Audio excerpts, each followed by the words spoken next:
우리 이 시간 주시는 하나님의 말씀 보겠습니다. 마가복음 5장 35절에서 43절인데요. 우리 몸이 불편하지 않는 분들 다 일어나서 하나님 말씀 교독으로 받도록 하겠습니다. 그리고 마지막 절은 함께 읽도록 하겠습니다.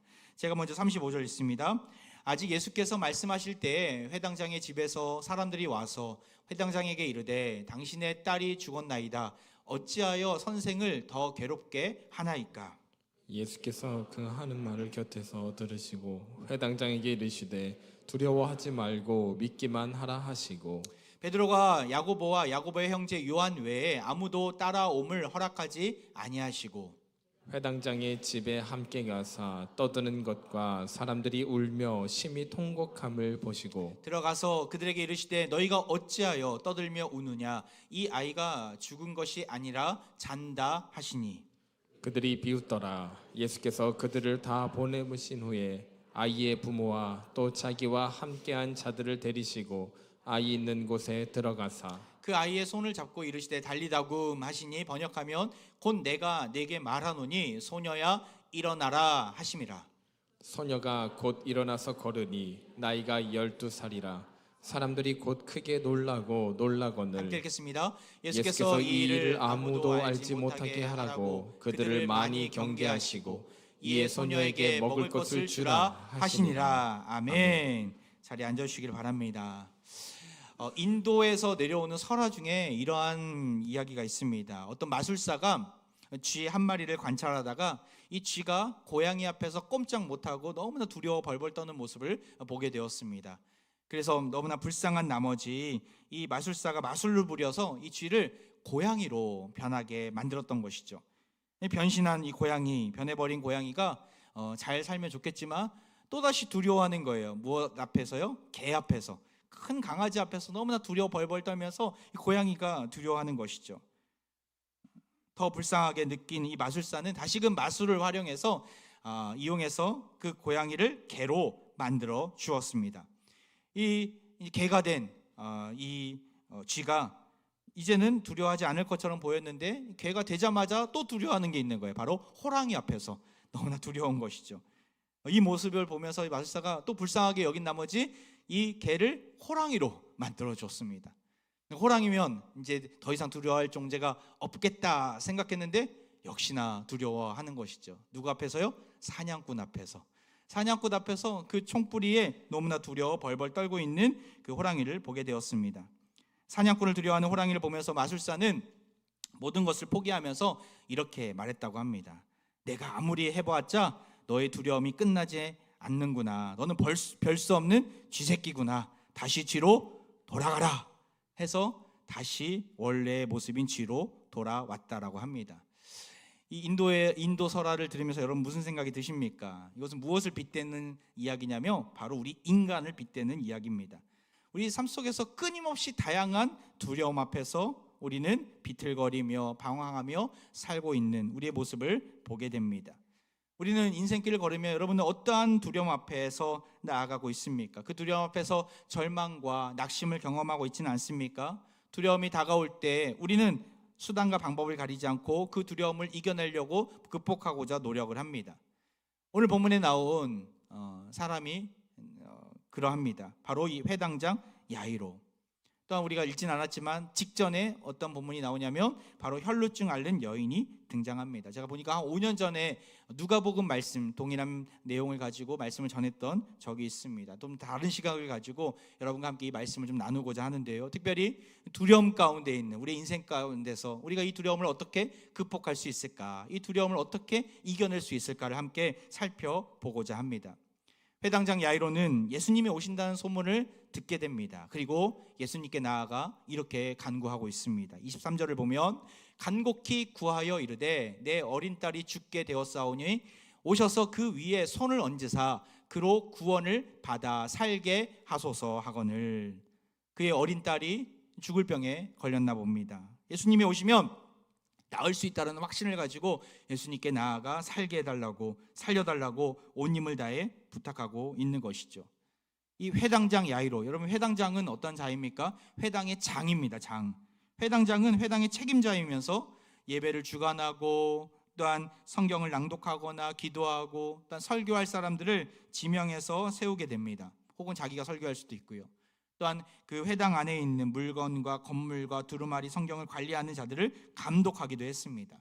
회당 안에는 약 한 10명의 회당 관리자들이 배정되어 있었다고 하는데, 그 당시에 3명의 원로 장로들 중에 1명이 회당장이었고, 그리고 7명의 회당 관리자들을 이 회당장이 지도하고 관리 감독했던 것이죠. 당연히 회당장은 높은 지위에 있는 사람이었습니다. 이스라엘 백성들 안에서 주류에 해당하는 사람 아니었겠습니까? 그 중에 한 사람이었던 이 야이로, 예수님에 대해서 소문을 듣고 다른 종교인들과는 다르게 예수님을 찾고 또한 찾으면서 주님께 나와 간구했던 겸손한 모습으로 나아갔던 자였습니다. 예수님은 그의 겸손한 요청에 따라가겠다라고 응하시고 그 야이로의 집을 향해 나아가고 있었습니다. 그런데 그때 수많은 인파가 몰려들면서 예수님을 둘러싸고 있었습니다. 그때 한 여인이 슬며시 예수님 곁에 다가오게 됩니다. 이 여인은 12년 동안이나 혈루증을 앓고 있던 여인이었습니다.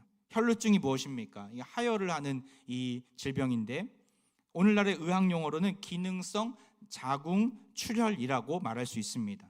이 병은 한 달에 한 번이 아니라 계속해서 불규칙적으로 출혈이 생기는 병이었습니다.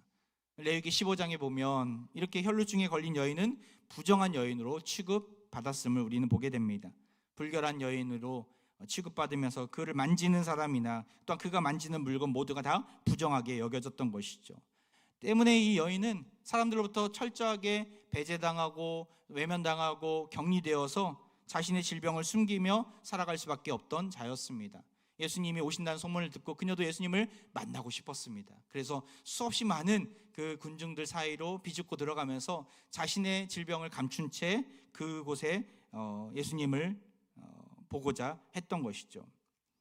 이 혈루증 앓았던 여인, 또한 회당장 야이로, 두 사람에게 공통점이 무엇입니까? 전혀 다른 사람들이지만 공통점이 있어요. 바로 믿음이 있었다라는 것입니다. 예수님을 만나면 나의 12년 된 이 질병을, 아무도 못 고친다고 포기했던 이 질병을 고칠 수 있을 거야. 더욱이 그녀는, 이 혈루증 앓는 여인은 12년 동안이나 많은 의사를 찾아다니며 고쳐달라고 부탁을 했지만 재산도 다 날리고 고침은 받지 못한 채 고통과 절망 가운데 있지 않았겠습니까? 주님이 오신다는 소식을 듣고 이때가 아니면 안 된다는 생각을 가지고 사람들로부터 발각될 위험이 있었지만 그 목숨을 무릅쓰고 그녀는 주님을 만나고자 길거리로 나아갔던 것이죠. 회당장 야이로도 마찬가지입니다. 사회 주류에 속한 자 아니겠습니까? 종교인들은 다 예수님을 철저하게 거부했던 시기였지만 그는 오직 자기의 딸을 살리겠다라는 일념으로 사람들의 인식과 편견은 무시한 채 주님께로 다가갔던 자였습니다. 그런 자들에게 주님은 차별 없이 다가가 주셨습니다. 이들은 둘 다 성별도 다르고 사회적 위치도 전혀 달랐지만 긴밀하게 연결되어 있는 공통점이 뭐예요? 바로 믿음이었다라는 것이죠. 예수님을 향한 이 믿음, 12년 동안이나 고통받으면서 의사도 못 고쳤던 이 자신의 혈루증을 주님은 고칠 수 있다라는 이 믿음, 나아가 죽을 병에 걸린 우리 딸을 치유해 주실 수 있다는 그 믿음, 이 믿음을 가지고 주님 앞에 다가갔을 때 우리 주님은 그들을 낫게 하시고 구원해 주십니다. 우리 삶 가운데 어떠한 두려움 가운데 나는 있습니까? 어떠한 절망 가운데 아픔을 경험하고 있습니까? 이 절망 앞에서 우리는 어떻게 승리하며 이기며 나아갈 수 있습니까? 어떤 이들은 돈이면 다 되지 않습니까? 돈이 최고의 해결책입니다. 수단과 방법을 가리지 않고 돈을 소유하고 물질을 소유하는 일에 가장 우선순위를 두며 살아가고 있는 사람들이 있습니다. 또 어떤 사람들은 높은 자리에 올라가며 그 권력을 가지고 다 해결할 수 있습니다. 높은 위치에 서야만 나를 무시하지 못할 거야 라고 생각하면서 이 높은 권력을 차지하기 위해서 수단과 방법을 가리지 않는 사람들이 있습니다. 또 어떤 사람들은 최고의 학벌을 중요시합니다. 그 높은 지식과 또한 높은 그 학력을 가진다면 사람들이 나를 무시하지 않고 나는 사람들을 다스릴 수 있을 거야, 나는 높은 자리에서 차지할 수 있을 거야 라고 생각하며 최고의 교육을 받는 것을 가장 우선순위에 두며 살아갑니다. 물론 학생들에게 있어서 학업은 너무나 중요하지만 더 중요한 것은 무엇입니까? 바로 비전이죠. 하나님 나라의 비전. 하나님 나라의 비전은 쏙 빼놓은 채 내 위치를 높이고자 높은 학력을 추구한다면 그것은 바른 모습이 아닐 것입니다. 물질도, 높은 자리도, 학력도, 이거 모든 것들이 하나님의 영광을 위해서, 내가 쓰임받기 위해서 필요한 것들입니다라고 한다면 문제가 되지 않습니다. 하지만 안타깝게도 세상 사람들은 그것들의 최고의 가치를 두면서 하나님을 찾기보다는 자기의 욕심과 욕망을 쫓아 살아가는 것을 보게 됩니다. 절망을 이길 수 있을까요? 그런 것들을 가진다면 결국 그럴 수 없습니다. 절망을 이길 수 있는 방법은 물질이 아닙니다. 절망을 이길 수 있는 방법은 명예가 아닙니다. 절망을 이길 수 있는 방법은 학벌도 더더욱 아닙니다. 무엇입니까? 바로 믿음인 것이죠. 어떤 믿음이에요? 주님이 나와 함께 하신다는, 주님이 이 모든 문제를 해결해 주실 수 있다는 그 믿음을 가질 때 우리는 절망을 이길 수 있습니다. 예수님이 그렇게 말씀하시잖아요. 오늘 본문 36절 말씀 우리 같이 한번 읽어볼까요? 시작. 예수께서 그 하는 말을 곁에서 들으시고 회당장에게 이르시되 두려워하지 말고 믿기만 하라 하시고, 예수님 뭐라고 말씀하십니까? 두려워하지 말고 믿기만 하라. 두려워하지 말고 믿기만 하라. 이 절망 속에서, 이 아무도 해결할 수 없는 이 상황 속에서 두려워하지 말고 믿기만 하라 주님은 말씀해 주십니다. 여러분, 이 의미가 무엇입니까? 예수님을 변함없이 신뢰하라는 것입니다. 끝까지 주님을 신뢰하며 평강의 마음을 가지고 죽었던 딸을 살리실 것을 결코 놓지 말고 잊지 말고 믿으라는 것이죠. 사실 죽음은 인간이 경험할 수 있는 가장 최악의 절망 아니겠습니까? 그래서 사람들은 그런 얘기를 합니다. 죽으면 끝이다. 죽으면 다 소용없어. 죽으면 다 끝나는 거야. 하지만 그렇습니까? 죽음이 끝입니까? 아닙니다. 죽음이 더 이상 끝이 아니다는 것을 우리는 알아야 합니다. 왜냐하면 죽음을 이기신 분이 있기 때문에, 죽음의 권세에서 우리를 해방시켜 주신 분이 있기 때문에. 누구입니까? 로마서 8장 2절에 이렇게 나와 있습니다. 이는 그리스도 예수 안에 있는 생명의 성령의 법이 죄와 사망의 법에서 너를 해방하였습니다. 할렐루야. 죄와 사망의 법에서 해결해 주신 분이 누구라는 거예요? 예수 그리스도라는 것이죠. 죽으면 끝이 아닙니다. 예수님 앞에서 죽음은 아무것도 아닙니다. 주님 우리에게 부활의 주가 되셔서 우리를 죽음의 권세에서 벗어날 수 있도록 함께 하시는 분입니다. 우리 주님이 누구이신지 우리가 잊어버리고 모든 것을 포기하는 그때에 주님 우리에게 뭐라고 말씀하십니까? 두려워하지 말고 믿기만 하라. 두려워하지 말고 믿기만 하라. 절망에서, 두려움에서 벗어날 수 있는 것은 믿음인 줄 기억하시기 바랍니다. 어떤 믿음입니까? 요한일서 5장 4절에 이런 믿음이 있어요. 우리 하나님께로부터 난 자마다 세상을 이기느니라. 세상을 이기는 승리는 이것이니 우리의 믿음이니라. 하나님께로부터 난 자마다 반드시 승리한다라는 믿음인 것이죠. 예수님을 나의 하나님, 나의 구주로 모신 자마다 승리를 약속해 주신 줄 믿습니다. 그 믿음을 가지고 담대히 나아갈 때 우리는 반드시 승리를 얻게 될 것입니다. 이 혈루증 앓는 여인, 또한 죽을 병에 걸린 딸을 살려달라고 고백하는 회당장 야이로, 이들은 이런 믿음이 있었습니다. 절망의 순간에서 끝까지 주님을 믿고자 하는 그 마음으로 다가갔을 때 우리 주님은 그들에게 놀라운 치유의 역사를, 놀라운 소생케 하시는 역사를 경험하게 하신 것이죠. 사랑하는 합평가족 여러분, 우리에게도 이런 믿음이 있기를 원합니다. 우리 주님은 높은 자든 낮은 자든 가진 자든 없는 자든 성경을 많이 알고 있든 그렇지 못하든 개의치 않으십니다. 그분에게 믿음을 가지고 나오는 모든 자들을 받아주시고 놀라운 절망에서 일어날 수 있는 은혜를 주십니다. 오늘 하루도 이 믿음을 가지고 주님께 나오신 모든 분들을 축복합니다. 주님이 나와 함께 하시고 이 모든 절망의 문제에서, 어려움의 문제에서 나를 반드시 구원하시고 일으켜 주실 것을 믿고 주님만을 신뢰하며 나아가는 우리 모두가 되기를 간절히 소망합니다. 최근에 한 가정을 신방을 했는데 예전에 한 2년 전에 사업장을 오픈했던 가정이었어요. 그때는 이제 남편은 등록하지 않고 그때 사업장 오픈할 때만 제가 가서 그때 인사드리고 또 같이 예배를 드렸던 적이 있었는데 2년 동안 참으로 많이 어려웠었더라고요. 그 사업장을 이게 정리를 하고 싶은데 뭐 그냥 내버려 두다가는 더 확장되거나 더 잘 되면 좋겠지만 흥하면 좋겠지만 그렇지 못하고 이러지도 못하고 저러지도 못하고 너무나 애물단지처럼 너무나 많이 어려웠던 순간이 있었더라고요. 계속 유지하는 게 어렵겠다 판단이 돼서 수개월째 매물로 내놓았지만 나가지도 않고 보러 오는 사람도 없고 계약 기간이 끝나면 이것을 연장하면 또 손해고 거기서 그만두면 또 권리금도 받지 못하고 또 그것도 손해고 너무나 힘든 상황이었습니다. 수개월 동안 아무도 보러 오지 않다가 또 뭐 간혹 보러 온 사람이 있었지만 뭐 그것을 이렇게 인수 받으려는 생각을 별로 안 하시는 분이었다고 하더라고요.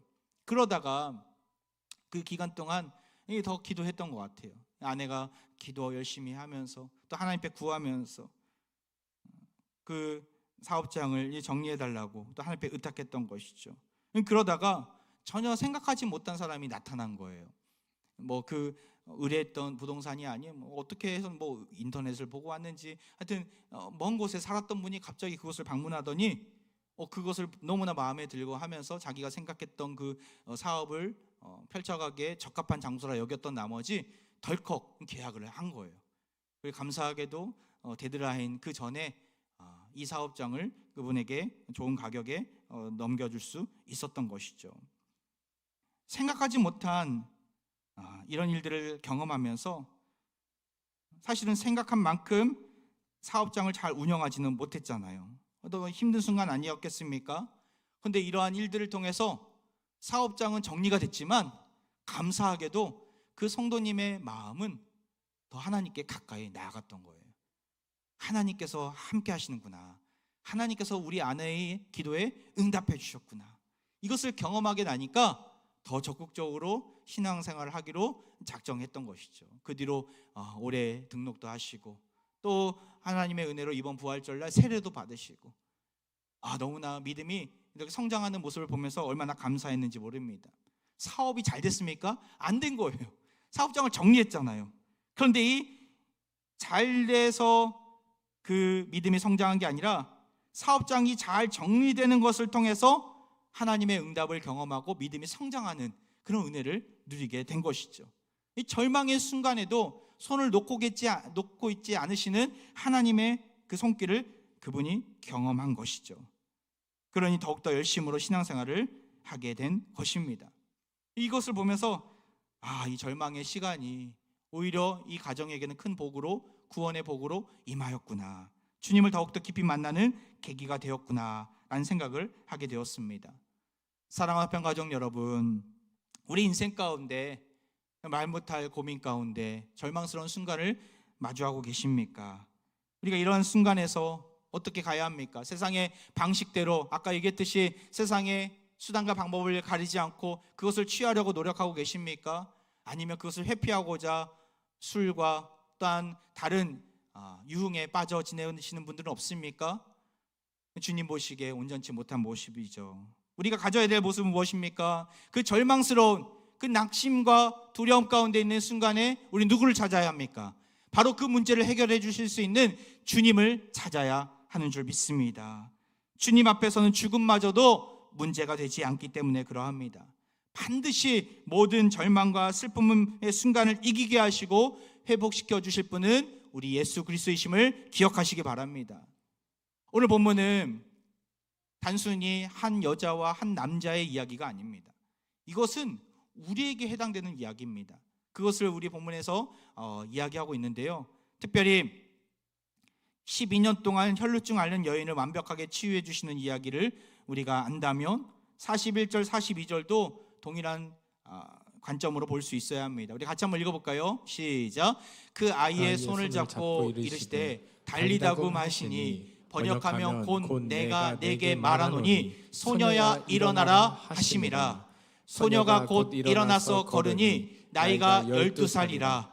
사람들이 곧 크게 놀라고늘 죽었던 소녀가 살아나게 됩니다. 그런데 마가가 꼭 기억하고 또한 적어야 될 숫자가 있어요.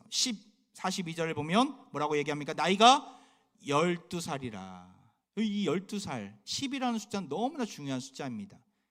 앞에 우리가 읽진 않았지만 혈루증 앓는 여인이 몇 년 동안 고생했습니까? 12년 동안, 12해 동안 혈루증을 앓았다라고 이야기합니다. 그리고 여기서 보면 이 나이가 12살인 소녀가 죽음에서 일어나는 것을 보게 됩니다. 이 10이라는 숫자는 너무나 중요한 포인트입니다.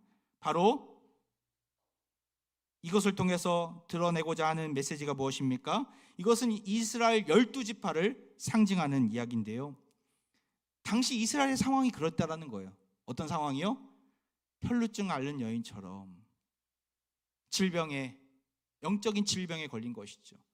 어떻게 해도 낫지 않는, 메마르고 척박하고 절망스러운 상황을 마주하고 있는 이스라엘의 모습, 심지어는 이 죽었던 소녀의 모습처럼 이스라엘이 어떤 상황이라는 거예요?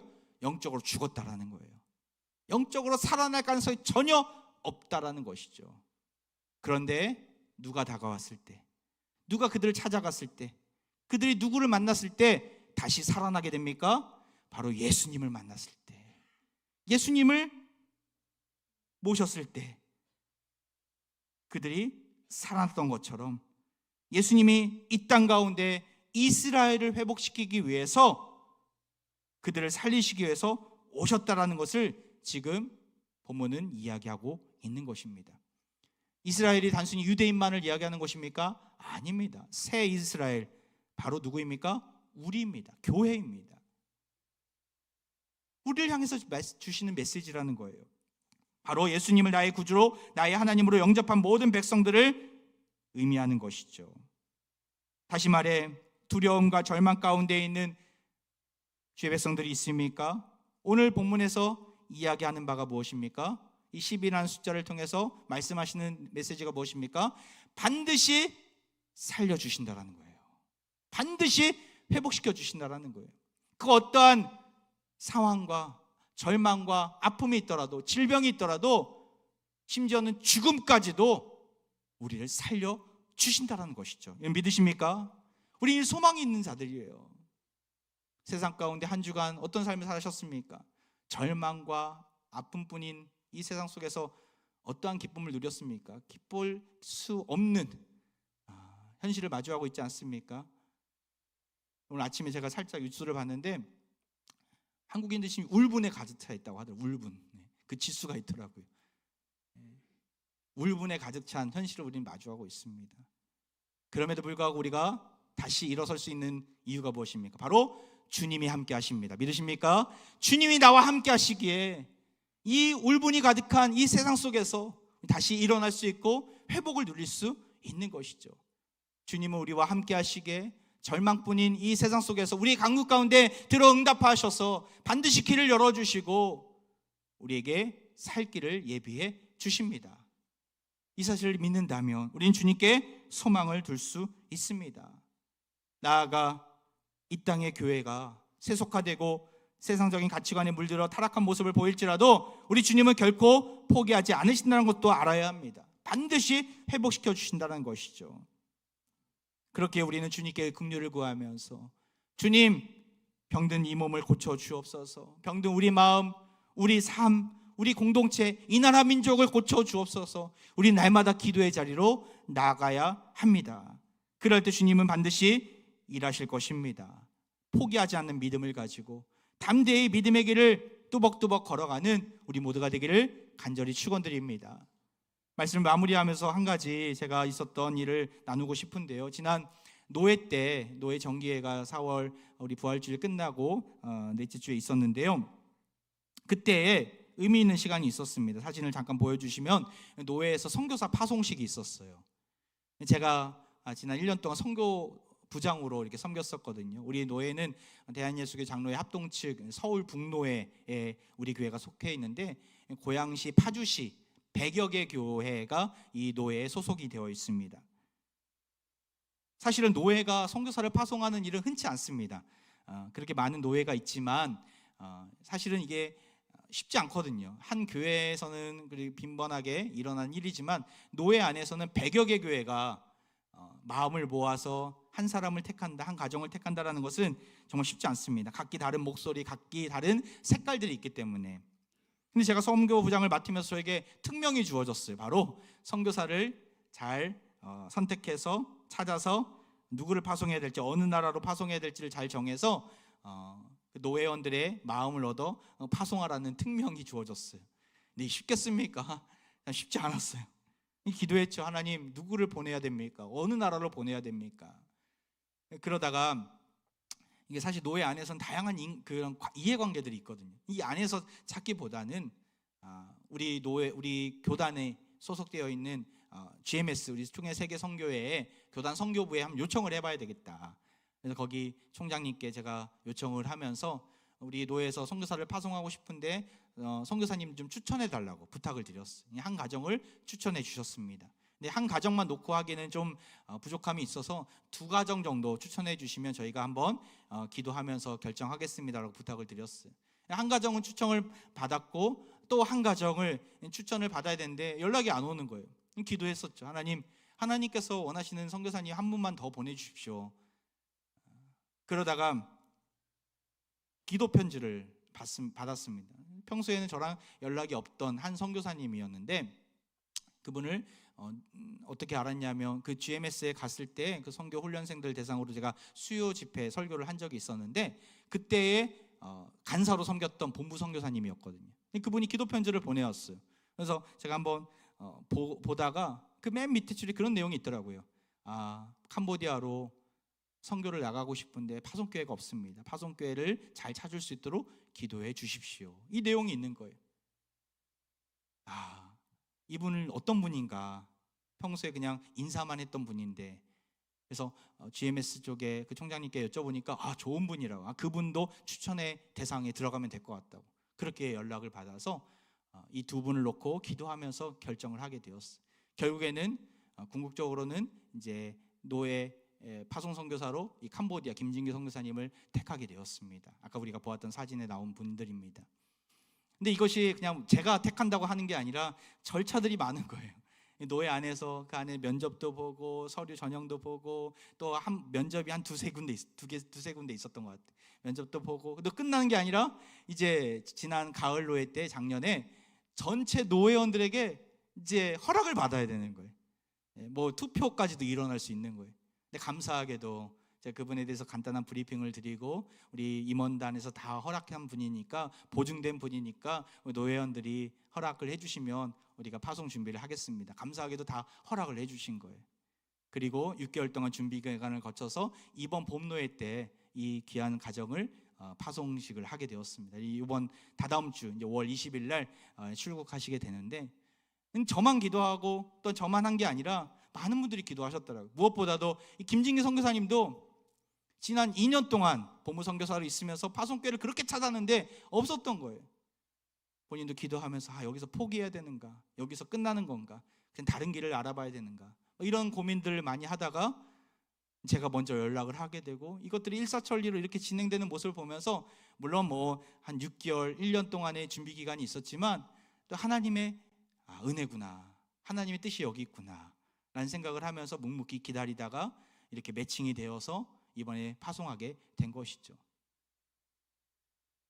제가 이것을 말씀드리는 이유가 무엇입니까? 바로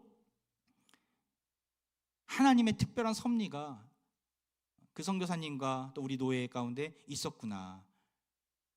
동시에 절망 중에서 포기하지 않고 묵묵히 기도하면서 붙들고 나아가니까 하나님께서 기가 막히게 이러한 연결고리를 통해서 일들을 진행해 주셨구나. 저도 그렇게 고백하고 있고 그 선교사님도 그렇게 고백하고 있고 많은 노예원들도 그렇게 고백하게 되었습니다.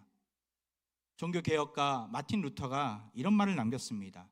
화면을 보시면 하나님을 믿는다는 것은 무릎을 꿇는 것이다. 하나님을 믿는다는 것은 무릎을 꿇는 것이다. 여러분, 우리의 믿음이 있다라는 것을 어떻게 알 수 있습니까? 믿음이 중요하다고 말씀드렸는데 그것을 어떻게 증명해낼 수 있습니까? 두려움과 절망을 가지고 내가 주님께 들고 가는가를 보면 알 수 있습니다. 간절히 기도하지 않고 여전히 세상 방법 가운데 해결하고자 부단히 애쓰고 있지는 않습니까? 다시금 믿음 앞에 서서 기도의 자리로 나아가시길 바랍니다. 또한 어떤 분들은 그렇게 생각해요. 주님이 알아서 해주실 거야. 주님이 알아서 해주실 거야. 그렇게 생각하고 기도하지 않는 분들도 있어요. 이들은 믿음이 있는 자가 아니라 무지하고 무모한 자인 것이죠.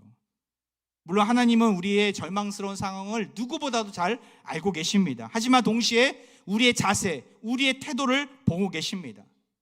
하나님께서 우리의 모습을 보고 계십니다. 어떤 모습을요? 하나님께 전심으로 나아오고 있는가를 보고 계신 것이죠. 두려움과 절망 가운데서 두려워하지 마시고 주님이 나와 함께 하신다는, 주님이 이 문제를 해결해 주실 수 있다는 그 믿음을 가지고 그 문제를 들고 하나님 앞에 나아가시길 바랍니다. 반드시 해결해 주실 겁니다. 반드시 가장 선한 방법으로 내가 생각하지 못한 기가 막힌 은혜를 주실 것입니다. 한 주간도 이 울분이 가득한 세상 속에서, 절망스러운 낙심밖에 없는 이 세상 속에서 우린 살아가야 합니다. 감사하게도 주님은 우리에게 다가와 주셨습니다. 그 주님의 이름을 부르짖으며 우리의 모든 문제를 내려놓고 주님께 나아가면서 죄와 사망의 권세를 이기신 그 놀라운 능력을 경험하며 승리를 맛보는 사랑하는 모든 화평가족들 되기를 주의 이름으로 축원드립니다. 이 시간 우리 함께 찬양으로 나아가는데요, 아무것도 두려워 말라, 주님이 지켜주십니다. 주님은 우리의 산성이 되시고 요새가 되어주심을 기억하며 함께 찬양으로 나아가겠습니다.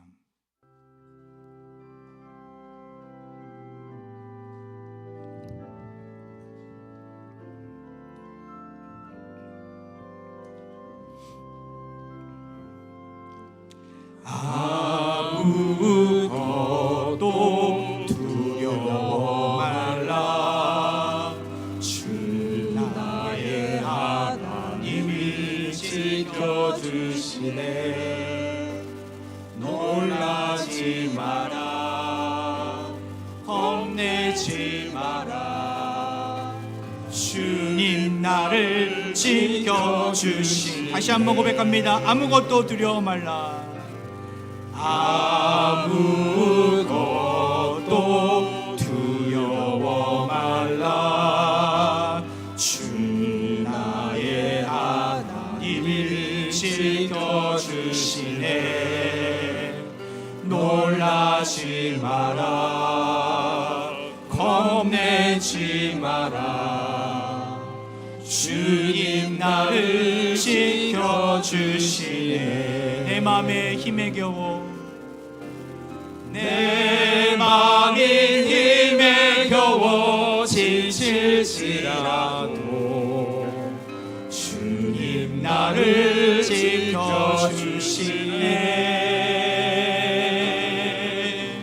세상의 험한 풍파 몰아칠 때도 주님 나를 지켜주시네.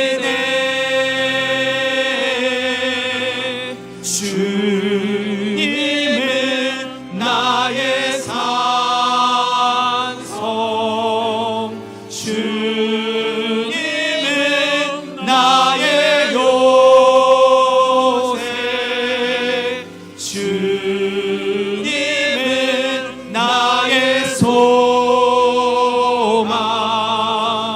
나의 힘이 되시며. 내 맘에 힘에 겨워 지칠지라도, 내 맘이 힘에 겨워 지칠지라도 주님 나를 지켜주시네. 세상의 험한 풍파 몰아칠 때도 주님 나를 지켜주시네.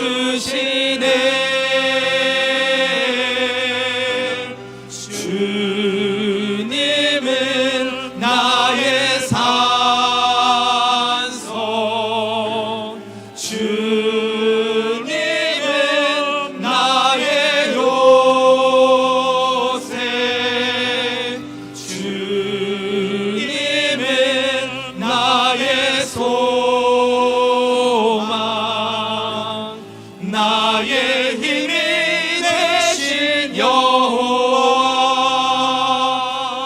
할렐루야. 두려워하지 말고 믿기만 하라 명하신 주님을 찬양합니다.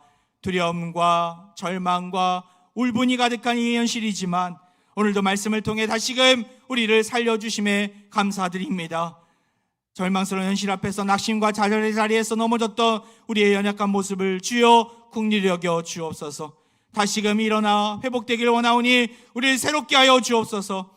혈루증 앓는 여인을 고치시고 죽었던 야이로의 딸을 살리신 주께서 이 시간 우리를 일으켜 주시고 소생시켜 주옵소서. 모든 죽음과 아픔에서 벗어나 영광스러운 하나님의 은총을 누리게 하옵소서. 이 시간 병든 육체와 상한 마음에 손을 얹고 기도합니다. 질병이라는 고통 가운데, 아픔 가운데 신음하고 있는 주의 자녀들이 이 자리에 있습니다. 외롭고 쓸쓸하고 낙심이 많고 방황하는 주의 자녀들을 이 시간 불쌍히 여겨 주옵소서. 주께서 어루만져 주셔야 완벽히 회복될 줄 믿습니다. 두려워하지 말고 믿기만 하라. 두려워하지 말고 믿기만 하라. 예, 주님 믿고 기도하오니 이 시간 병든 자가 나음을 얻고 자유케 되는 은혜를 충만히 부어 주옵소서. 우리를 사망 권세를 이기시고 부활하신 예수 그리스도의 이름으로 간절히 기도하옵나이다. 아멘.